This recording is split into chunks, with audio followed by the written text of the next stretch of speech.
రకుల్ ప్రీత్ ఇష్టపడ్డారు ఒక పర్సన్ ని. ఎట్లా బ్లాక్మెయిల్ చేయడం వీళ్ళు? రకుల్ ప్రీత్ ఫర్ ఎగ్జాంపుల్ ఎవరిని ఇష్టపడ్డది? జాకీ బగ్నాని ఇష్టపడ్డది. సో ఇక్కడ కేటీఆర్ రకుల్ ప్రీత్ ఎవరితో మాట్లాడుతుందో ఫోన్ లో తెలుసుకోవడం, ఫోన్ ట్యాపింగ్ ద్వారా తెలుసుకొని, నువ్వు గనక నాతో రాకపోతే ఇవన్నీ కూడా బయట పెడతా. అప్పుడు ఒక అమ్మాయి ఏం చేస్తుంది? హీరోయిన్ తన కెరీర్ గురించి చూసుకుంటారా? ఇంత పేరు వచ్చేది, సినిమా ఆఫర్లు మొత్తం పోతాయి, నా జీవితం నాశనం అయిపోతుందని ఎవడైనా బ్లాక్మెయిల్ చేస్తే బాధపడతాడు, భయపడతాడు.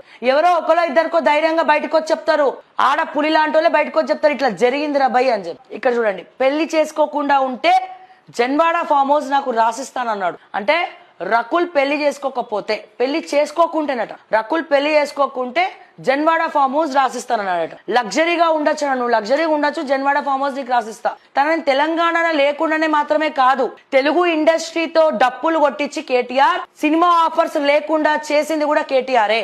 అందుకే తను వెబ్ సిరీస్ చేసుకుంటుంది. అంటే ఈ రోజున కెరియర్ డ్యామేజ్ అయింది కేటీఆర్ వల్లే కదా. అదే విషయం తన ఇంటర్వ్యూ చెప్పింది. ఎన్ని ఎన్ని ఎన్ని ఎన్ని ఎన్ని ఎన్ని దారుణాలు సార్.